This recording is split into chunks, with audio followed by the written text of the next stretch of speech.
정년 65세 시대가 온다. 60대도 정규직 유지 가능. 최근 이런 제목의 기사와 영상들 많이 보셨죠? 그런데 막상 내용을 들여다보면 헷갈립니다. 나는 해당이 될까? 지금 다니는 회사에서 그대로 65세까지 일할 수 있는 걸까? 월급은 그대로일까? 오늘은 감정 빼고 정부 공식 논의와 전문가 분석을 토대로 정년 연장의 실체를 정확히 정리해드리겠습니다. 특히 1960년 대생이라면 끝까지 집중해주세요. 정부의 정년 65세 논의, 현재 어디까지 왔나? 먼저 명확히 해야 할 것이 있습니다. 정년 65세는 아직 확정된 게 아닙니다. 현재는 검토 및 논의 단계입니다. 고용노동부는 2024년부터 정년 연장 또는 계속 고용제도 도입을 공식 의제로 다루고 있고, 대통령 직속 저출산 고령사회위원회와 한국노동연구원 같은 국책기관에서도 연구와 권고안을 내놓고 있습니다. 하지만 법 개정은 아직 이뤄지지 않았습니다. 여기서 중요한 구분이 하나 있습니다. 정년 연장과 계속 고용제도는 다릅니다. 정년 연장은 법정 정년 자체를 60세에서 65세로 올리는 것. 계속 고용제도는 60세 정년 이후에도 재고용 촉탁계약직 형태로 고용을 이어가는 것. 정부는 두 가지 방향 모두를 검토 중이며 어떤 방식이 될지, 언제 시행될지는 아직 미정입니다. 왜 지금 다시 정년 이야기가 나오는 것일까요?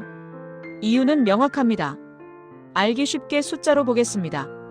2024년 기준 우리나라 합계 출산율은 0.72명. OECD 최저 수준입니다. 생산 가능 인구, 즉 1564세 인구는 2020년 3738만 명을 정점으로 매년 감소 중입니다. 통계청 전망에 따르면 2040년에는 3208만 명까지 줄어듭니다. 결국 일할 사람이 부족해진다는 겁니다. 기업 입장에서는 숙련 인력을 더 오래 쓰고 싶고, 국가 입장에서는 세금 내는 사람을 늘려야 합니다. 그런데 항상 나오는 반론이 있죠. 그럼 청년 일자리는 어떡하냐? 이건 단순히 자리를 빼앗는 구조가 아닙니다. 한국개발연구원 KDI과 노동연구원 분석을 보면 고령자와 청년은 담당 직무가 다른 경우가 많습니다. 숙련관리직과 신입성장직은 역할 자체가 다르기 때문에 정년 연장이 곧 청년 채용 감소로 이어지지는 않습니다. 다만 기업 규모나 업종에 따라 영향은 다를 수 있습니다. 핵심 쟁점은 정년 연장이냐 vs 임금체계 개편이냐입니다. 정년만 늘린다고 끝이 아닙니다. 가장 큰 문제는 임금체계입니다. 현재 우리나라 대부분의 기업은 호봉제를 쓰고 있습니다. 근속연수에 따라 임금이 자동으로 올라가는 구조죠.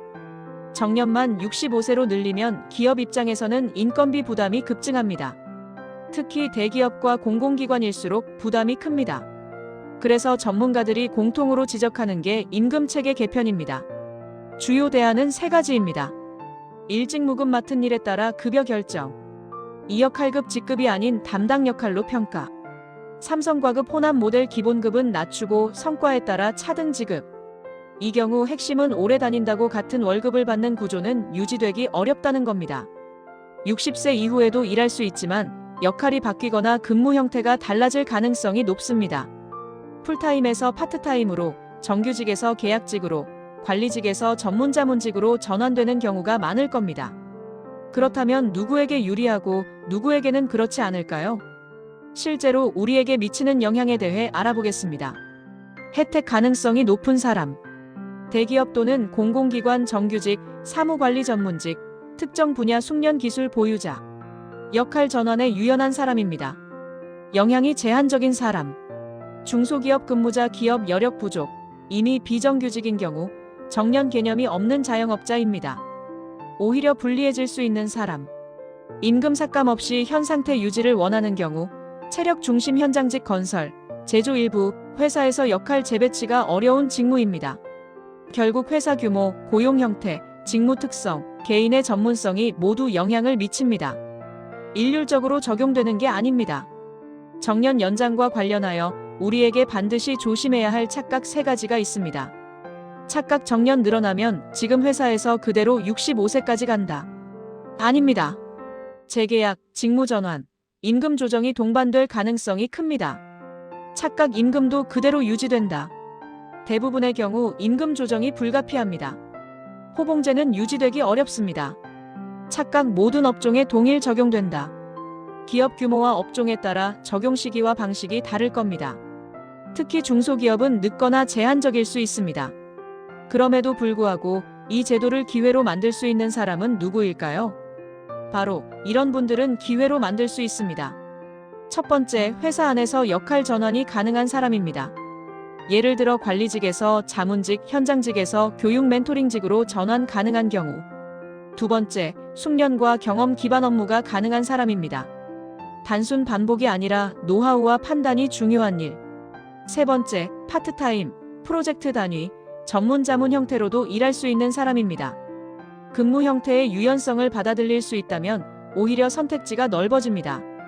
마지막으로 1960년대생 기준으로 현실적인 전망을 정리해드리겠습니다.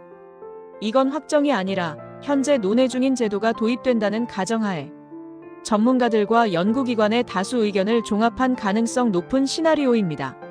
1960년에서 1962년생은 이미 정년 전후 또는 지난 상태입니다. 정년 연장 제도가 바로 적용되기는 어렵고 계약직이나 촉탁 형태의 재고용이 현실적입니다. 자문이나 멘토링 역할로 활용되는 경우가 많습니다. 1963년에서 1965년생은 제도 도입 시기에 따라 직접 혜택을 받을 수 있는 구간입니다. 다만 정년 연장이 아니라 직무 전환과 임금 조정을 동반한 계속 고용 형태일 가능성이 높습니다. 1966년에서 1969년생은 제도가 본격 시행될 때 50대 중후반입니다. 65세까지 근무할 가능성이 가장 높은 세대이며 직무급 중심의 새로운 임금 체계 적용 대상이 될 가능성이 큽니다. 정년은 늘어날 수 있습니다. 하지만 지금 다니는 회사에서 지금 받는 월급 그대로 65세까지 가는 건 아닙니다. 중요한 건 나이보다 역할과 쓰임새입니다. 이 변화를 모르고 맞이하면 위험하지만 알고 준비하면 기회가 될 수 있습니다. 내가 어느 구간에 있는지, 내 직무가 어떤 형태로 전환 가능한지 지금부터 냉정하게 점검해 보시기 바랍니다. 오늘 영상이 도움되셨다면 좋아요와 구독 부탁드립니다. 다음에도 정확한 정보로 찾아뵙겠습니다. 감사합니다.